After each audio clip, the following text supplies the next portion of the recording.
The following program is a Town of Colonie television production of the William K. Sanford Town Library.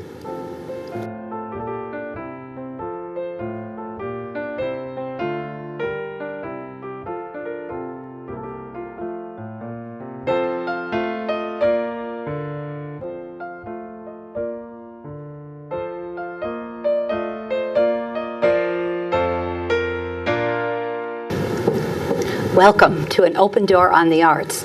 My name is Barbara Richer, and I'm your host as we travel throughout the Capital Region, meeting the wonderful, creative people that inspire our lives. I've discovered an amazing artist.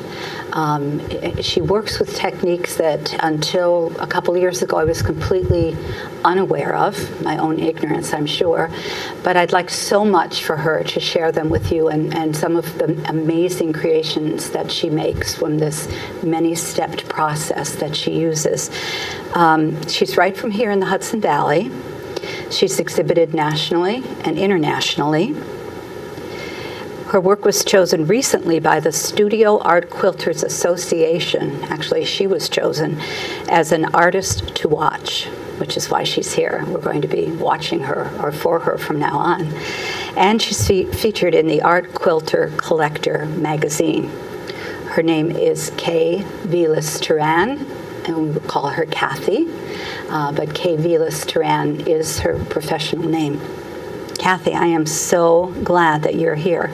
Thank you, Barbara. It's nice to be here with you. Kathy's going to share with us something about that whole creative process, being creative and what it can or can do for you, as well as the many steps and the remarkable work that bring your amazing projects to the fore.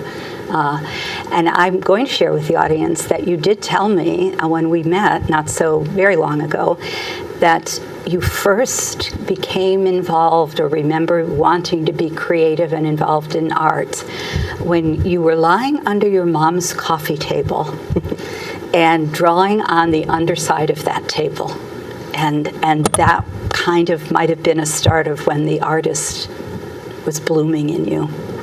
Well, I think as a child, a lot of kids kind of have an idea of what they're going to do. I think children are very creative in themselves, and growing up, you become uncreative. Mm-hmm. But when I was a little kid, I wanted to draw a lot, and we didn't have a lot of resources, but we had crayons and paper.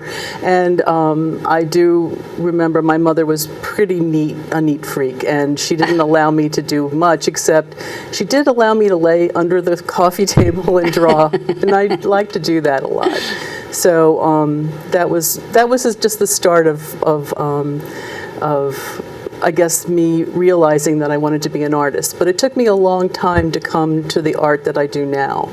And it took a lot of different, I guess I had to kiss a lot of craft frogs before I found my outlet, my prints of what I like to do for my art. Explain some of what coming to that creative process was for you and what it might be for some of us. Well, my mother always said, can't you do nothing?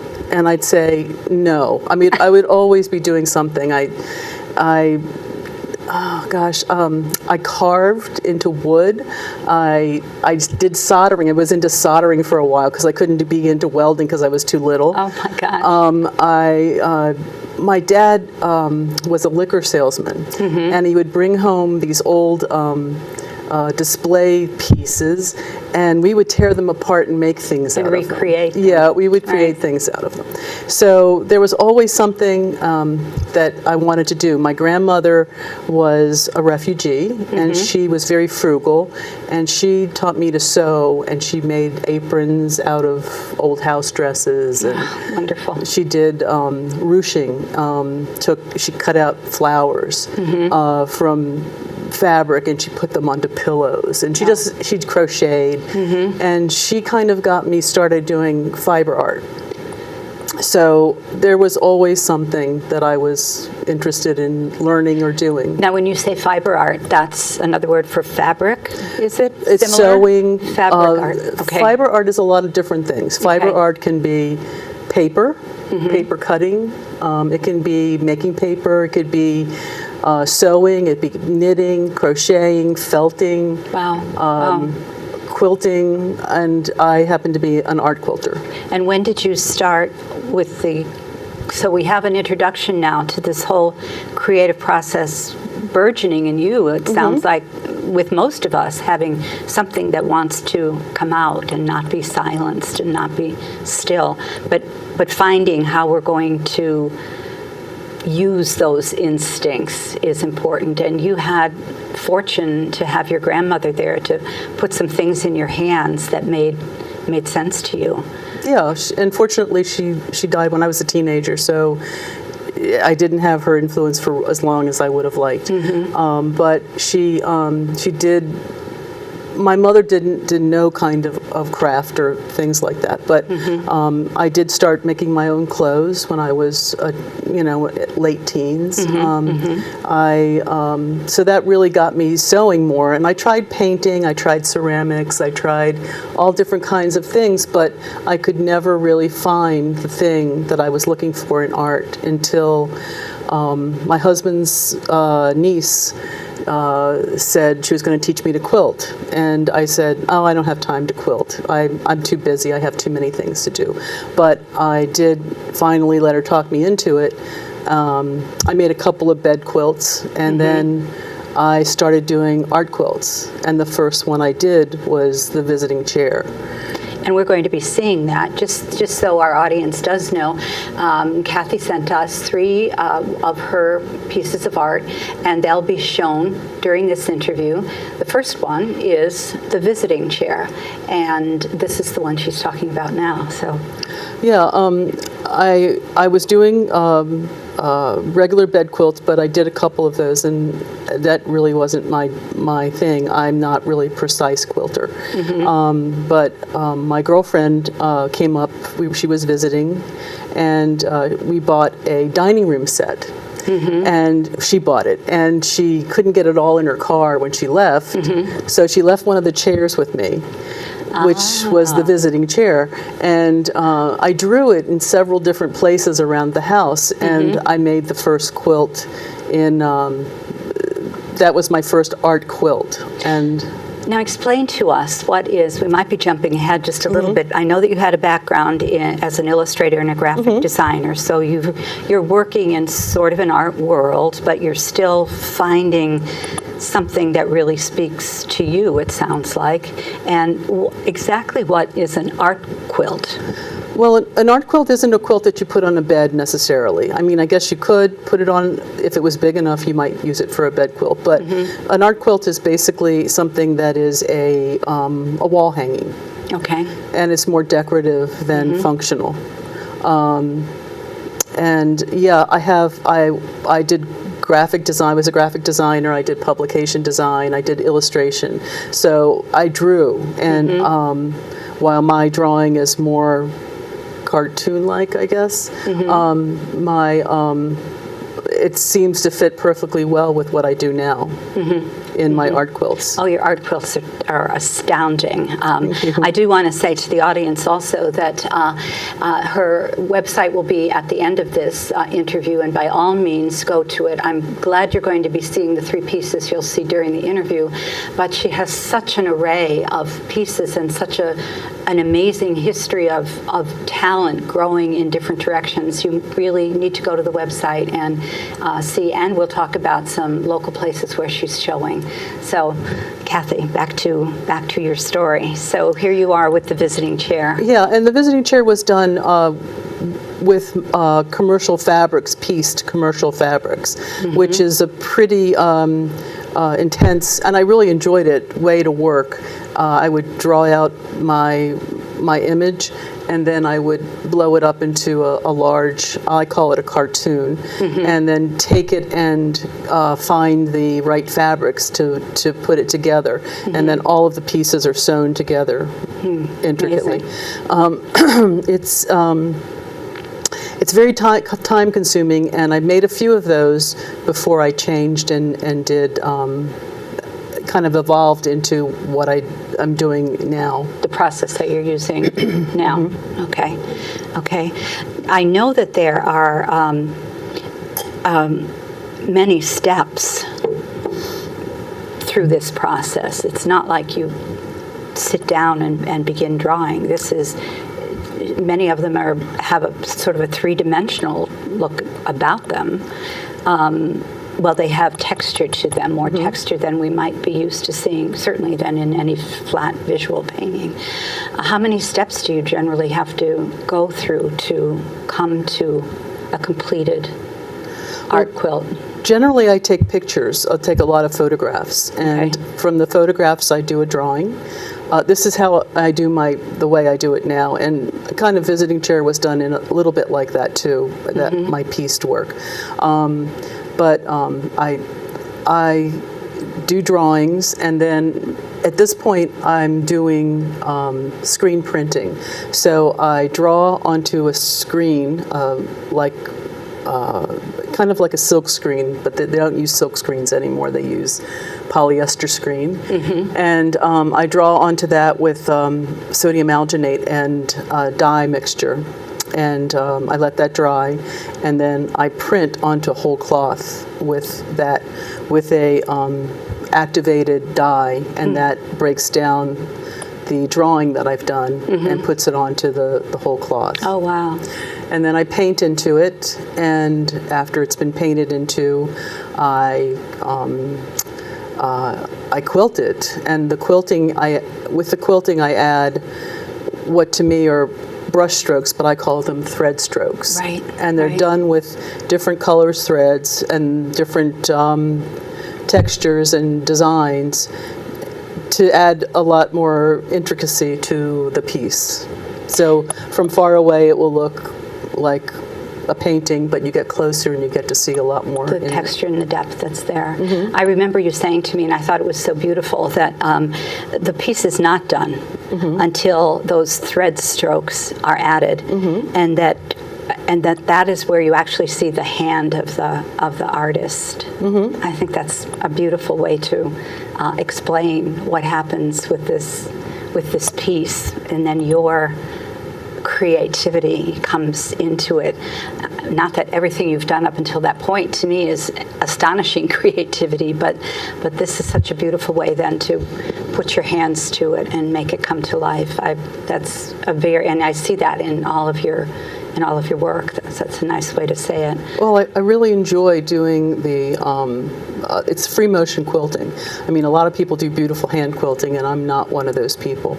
I do free motion machine quilting, and to me, it's a very zen thing. It's like I go to a place and I'm just really I'm becoming one with the quilt. I know that sounds kind of silly and crazy. No, it doesn't. But I enjoy that, and the quilt always tells me what it wants, and it always tells me when it's done. So usually, if it's successful. If it's not successful, it might. Then it's never done. It's never done. It's sitting someplace else for a while until it talks to me again. Yeah, waiting. Yeah.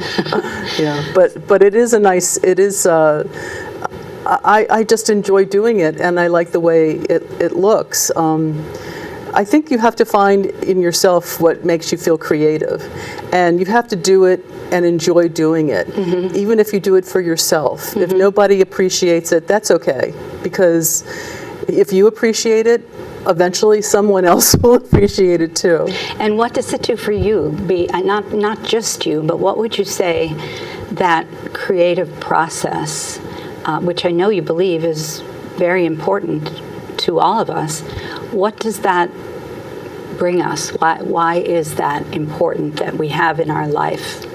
Oh, I think it's very important. I think that it's great that people find their own voice in whatever they want to do.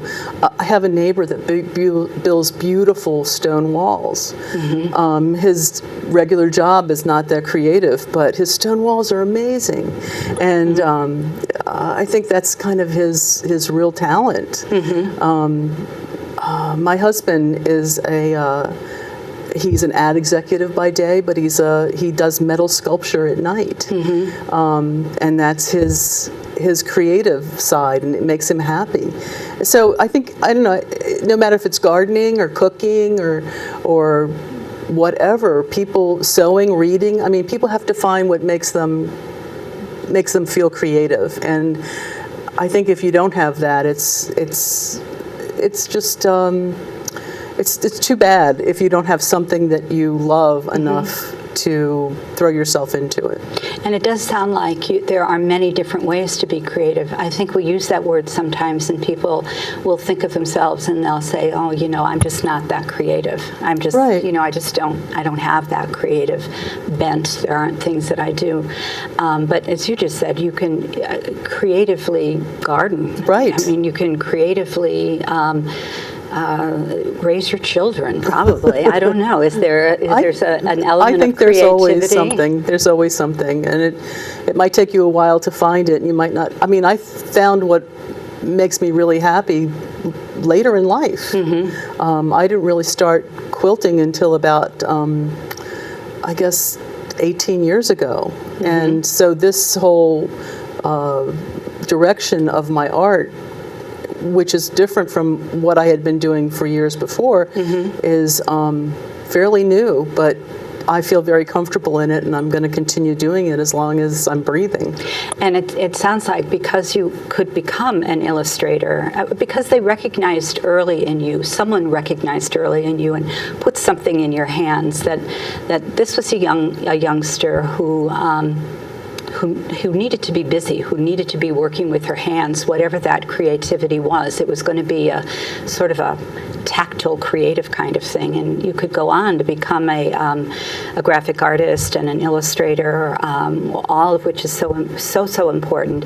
But those were only steps to the journey that brought you to where you are now. So that wherever many of us are in our lives, we should be in touch with those things that we are doing now, that maybe we can take another step forward with, or maybe we're happy right where we're sitting. But to keep having those creative influences in our life.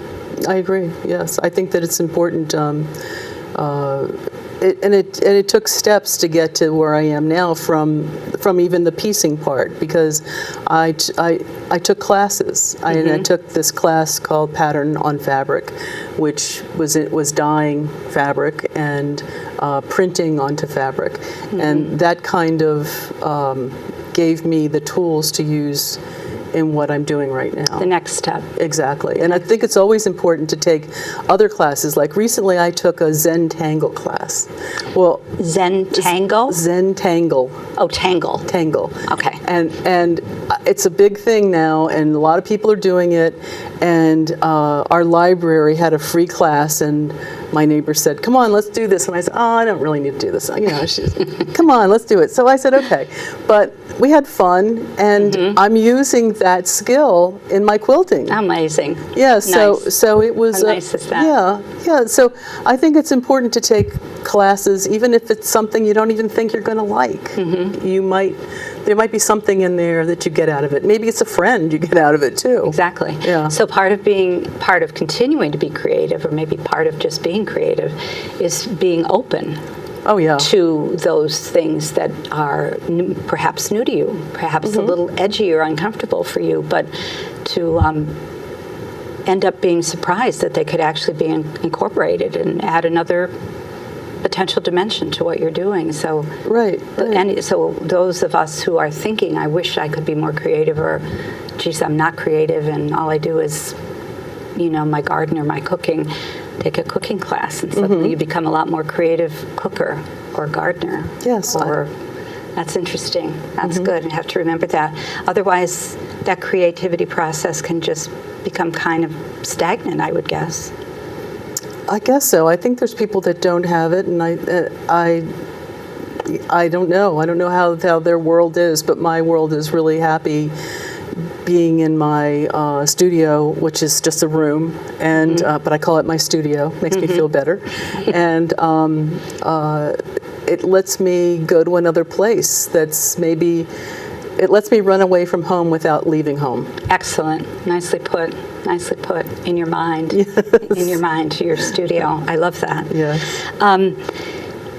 I know that you, well, this is just a nice thing, that you have a love of flowers. And zinnias are some of the flowers that you love the most. I remember you saying also that these are a lot of the colors that you use in your work are the colors that you find in flowers and in particular zinnias. Are you inspired by anything else around you? Well, I'm also always inspired by looking at other artists. I look at a lot of other art. I guess I was always really fascinated with the Impressionists, you know, Yes. Matisse and Yeah. Van Gogh and, you know, Picasso and, you know, all of them. I mean, you can just go on and on. But I look at a lot of art and I learn from that. And I just aspire to have color in my life. I like bright color. I always plant zinnias every year, and they're just so bright and happy, and they make me feel happy. So Yes. the colors I use in my work are happy and bright. Yes. You know, I'll just interject this. I have another friend who talked to me once about zinnias, and she said, I was just so down last spring, and finally I just took this whole packet of zinnias when summer came, and I just flung them. I didn't have time to do anything. I just flung them into the soil, and then just that was it. And then this magnificent garden of zinnias grew up. And I just love that image, and would highly recommend that we all take a handful of zinnia seeds this early summer and fling them into the ground and watch some of your amazing colors come up and some of my friends' depression lift. I think there's something to be said for zinnias. Another work of your art that we're going to see during this interview is Wall Street. Can you tell us a little bit about that? Well, Wall Street was kind of an early, actually there's three pieces in the Wall Street series. There's Wall Street, Bull Street, and Bear Street. And those were kind of an early ones that I did with this technique that I have developed with it, which is deconstructed silkscreen printing. So this was those three, and Wall Street was the first one. Is a illustration of that, and they're all done from the same screen, but they have completely different looks to them. Because Wall Street is bright yellow. Yeah. Bull Street is, I think it's green, and Bear Street is like grays. And I think they go together. They're very large, and those were the three that kind of pushed me. Well, they didn't push me, but I was on my way with the silkscreen and painting that I do now for my art. Well, I've seen those. I've been privileged enough to see those, and they're really a strong, dramatic statement. They're quite wonderful. And those were actually that image was taken from a very old picture of Wall Street. An archival picture of Wall Street. So it doesn't even look like Wall Street does now. But it was I just love the image of it. I actually, was thinking about financial things and stock market. And it worked into your art. Kind of worked it into the art. But that's where those came from.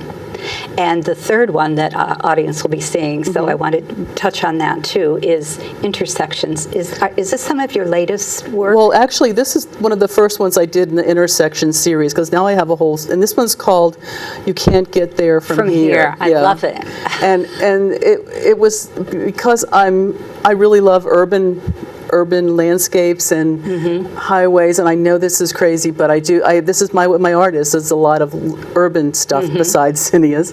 And it's overviews of intersections. And I find them on the internet, and I don't really go by exactly what they are. I mean, I don't copy them exactly, but I draw them, and the one that's going to be shown is like, you can't even imagine how you would get one place from the other I know. place. It's wonderful. It's very wonderful. And what they won't see, what you won't see, are some of her flower pictures too, and some of those are among my favorites. So be sure and see those on her website. We don't have a whole lot of time left here, but I do want to find. I know that you start with some of your own photos too, so I just want to step that far back and let the audience know that you also go and take pictures of things and then do all of this amazing work to have them become this wonderful fabric art that it is. And I want also for them to know where you might have a local show, anything local right now. Yes, I have a solo show at the Carey Institute for Global Good in Rensselaerville, and it's through the month of May. Through the month of May. Wait, we're at the end of May now, so it ends the end of May. It ends the end of May, okay. Yes. And then anything else coming up locally? Not locally. I do have a lot of work that's just, there's some in Canada and there's some in the United States, but they're different. Well, I know they'll you be have traveling around. National and international shows all over the place, so, but I'd like to keep track of when you those are always on your website. Yes, I put those on my website. Okay, so people can go to the website to find out about that.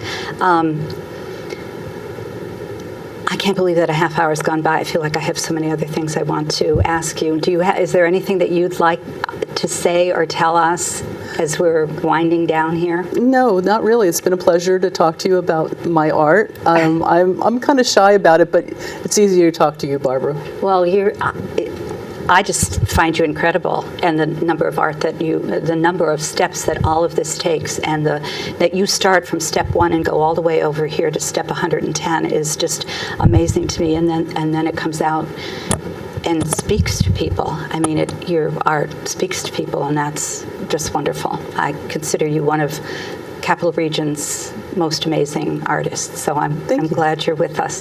Thank you so much for being here and meeting Velis Turan, Kathy. Her website again will be at the end of the show. I look forward to seeing you next time, or maybe in Rensselaerville, and we'll all be looking for her next show. Take care. See you next time.